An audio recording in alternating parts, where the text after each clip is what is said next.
খুবই জনপ্রিয় সবজি এই লাউ। পুষ্টিগুণে ঠাসা। লাউয়ের ৯৬% পানি।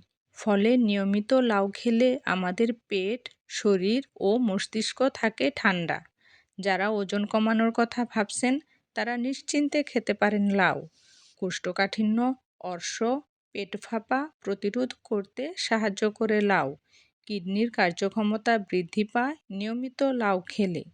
লাউ খেলে দূর হয় হজমের সমস্যা।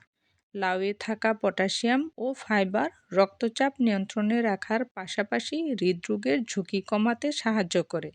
লাউয়ে থাকা ভিটামিন, মিনারেল ও উচ্চমাত্রার পানি আমাদের ত্বক ও চুল ভালো রাখে। লাউ শরীরের ঘামজনিত লবণের সমস্যা দূর করে। রাতে ঘুম হওয়ার সমস্যা দূর করতে লাউয়ের ভূমিকা রয়েছে। লাউ একটি জনপ্রিয় সবজি।